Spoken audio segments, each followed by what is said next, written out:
I had a dream about Pat Green, Cory Morrow, and Billy Joe Shaver, and I didn't even know who they were. So I didn't want to. I didn't want to promote rap music because I had 3 young daughters, and I didn't really care for the lyric content. I didn't think it was appropriate for my young daughters to constantly, even though they were going to hear that anyway. Sure. But my heart was more for country and rock kind of music that I grew up on, and I just started finding these guys and discovering Pat and all of them, and I ended up. They moved me out of the marketing department and they moved me to the distribution department, and they basically let me start the country division of Southwest Wholesale because before it was all Tejano Yeah. and rap. And back then, country music independently didn't really sell well. I mean, So I've what had buyers year? tell me that, oh, independent country doesn't sell, Frank. So it will in What Texas. year? What are we talking?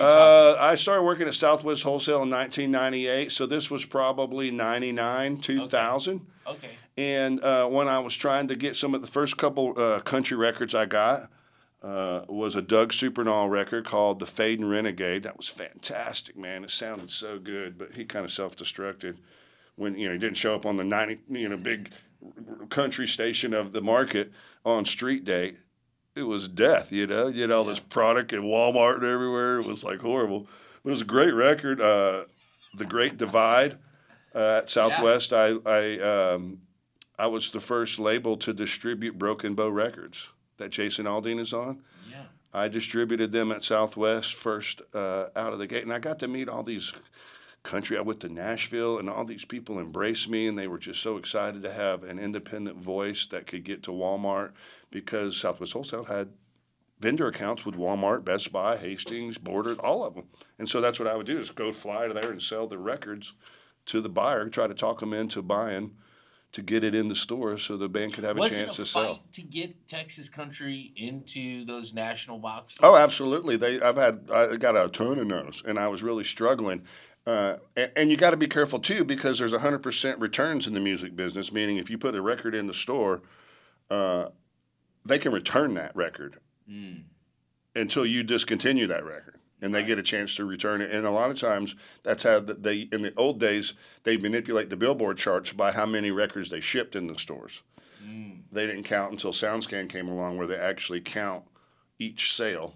But of course, that gets manipulated like anything. It's like artificial streams today. They would scan fake things to get on the charts and stuff. So that's really So let's talk about that. Let's stop here because it's so fascinating. But I want people to understand what you're saying. So it's 1998. You go into Walmart. There's no Texas Country or Red Dirt on the shelves in the music section of Walmart, and then there is, and you were a big part of that. And that was a fight and a struggle. What was the first? I mean, obviously that initial yes, we're gonna put who was it? Pat Green, Cory Morrow. yeah, Pat and Cory, and we had before Pat and Cory, I had these records that I was trying to get pushed, and Robert Gilliman told me about Shane Media. Ed Shane and Pam Shane with Shane Media here. They were radio consultants.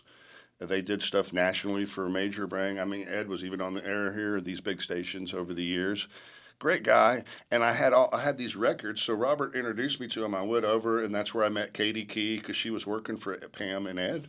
And I said, I have all these great records I'm distributing, but I'm having a hard time getting them in the stores because they don't understand that these guys sell a lot at Green Hall and all these venues. They're selling out. They're getting airplay on these small stations where all the Hastings are in all the small markets. It made total sense, with Walmart and stuff. And so Ed had the idea of, well, we're going to compile a music chart for Texas stations. And that's when Katie started calling everybody and Was getting that them. the first Texas chart? That's what started the Texas Music Chart. Started by that, and that gave me focus to go to retail and go, hey, look at this. There's a radio chart, and these guys look who's playing, and Yeah. and that really helped me.